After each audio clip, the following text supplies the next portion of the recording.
Hi, my name's Griffin. I'm from the Institute for American Indian Studies. I'm an educator there and designer there. We are doing an at-home series of videos to put online, and I am doing one on shelter building, and specifically lean-tos and kind of short-term shelter building versus long-term shelter building. This is something that's just kind of useful. As you can tell, this is almost April, and this is what's happening. So you never know when you're going to need shelter. This is something you can do both outside and inside. I'll talk about different ways to do it outside. I'll talk about a few different ways to do it inside if you don't have the space or environment to be able to do it effectively. But this is a type of shelter that has been used in this area, and I'm currently in Connecticut. Used in this area for over 10,000 years. People lived in these exclusively almost up until probably about 3,000 years ago in this area. So this is the type of structure that people would have been living in when they were hunter-gatherer societies and needed to either follow availability of food resources, or I guess also animals would also kind of fit into the availability of food resources. But they'd be following animals or hunting and gathering other materials, berries, nuts, tubers, things that you could just kind of find. So to start, a lot of these structures are, as I said, short term. So these things are not going to be things that are going to be lived in for a very long time. You might only be in them for a night. You might be in them for a week and a half. You might, be in them for anything in between, or maybe a little bit longer, but not too much longer than that. But they're pretty easy to construct, and generally the way that they are constructed, depending on your materials and your environment, are going to be relatively similar. But a lot of the key concepts of each design is going to carry over into the types of materials you have. I'm using base stuff that I can just find on the ground in the woods here. And as we kind of move forward from there, we'll talk about ways that you can incorporate different types of materials that you might have on hand in your house into things like this. So lean-tos are built in this area in kind of one of two ways. They are either freestanding or they're up against an object. A lot of times in this area you'll find rock shelters, things that are leaned up against stones.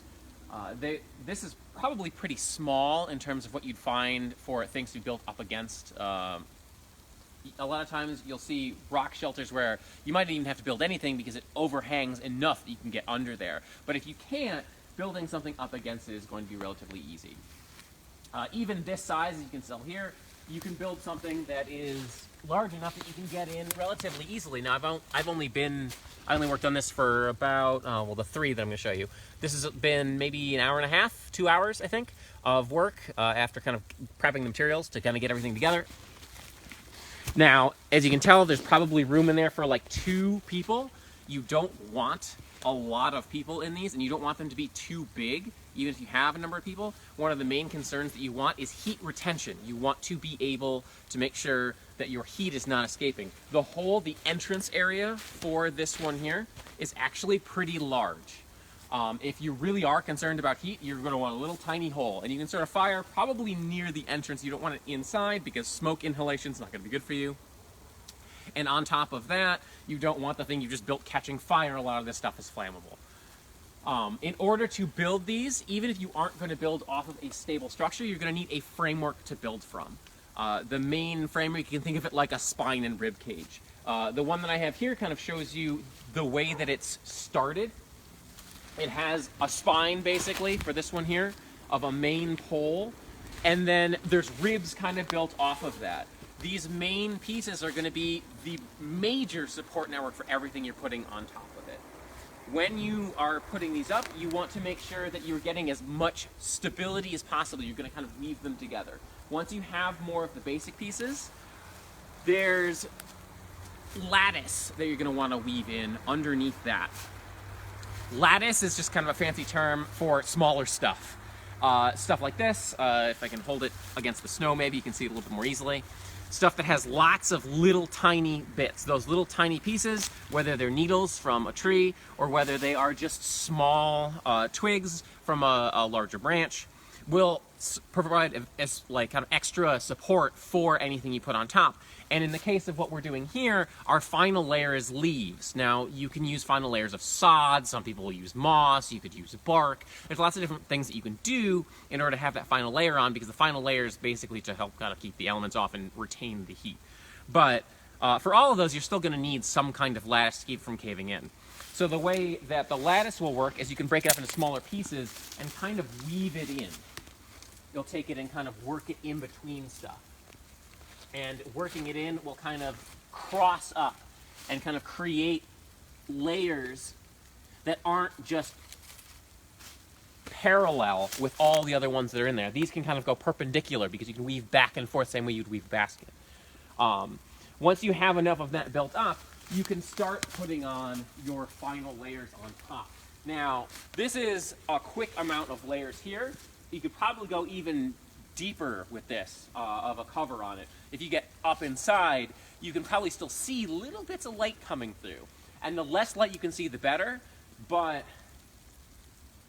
over time, all these layers will compact a little bit. And as I said, this isn't meant to be a very long-standing structure. This is meant for something that you're going to be in for, years. This is a very quick type of structure.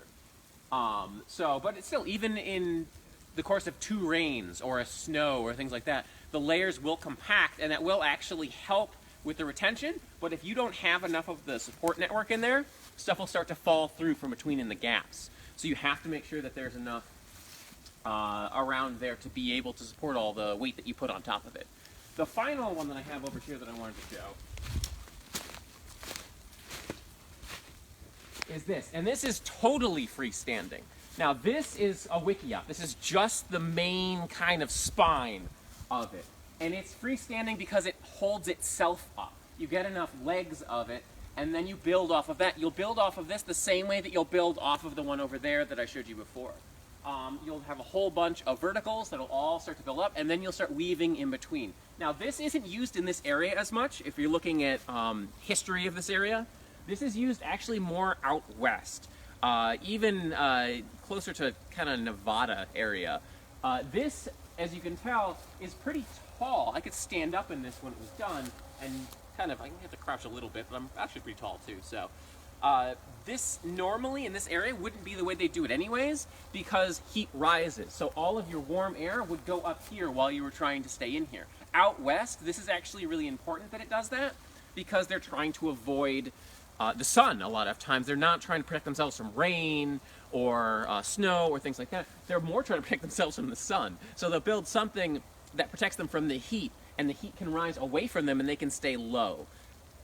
But the same kind of idea would be used for building something like that as would be used for building this type of shelter as well. Now, this is all stuff that you can do outside or in the house too. As I said, you can use different types of materials. This is going to depend on what types of materials you have available. And it's just a good skill to have anyways. You can practice it making really, really crazy, large, fun ones.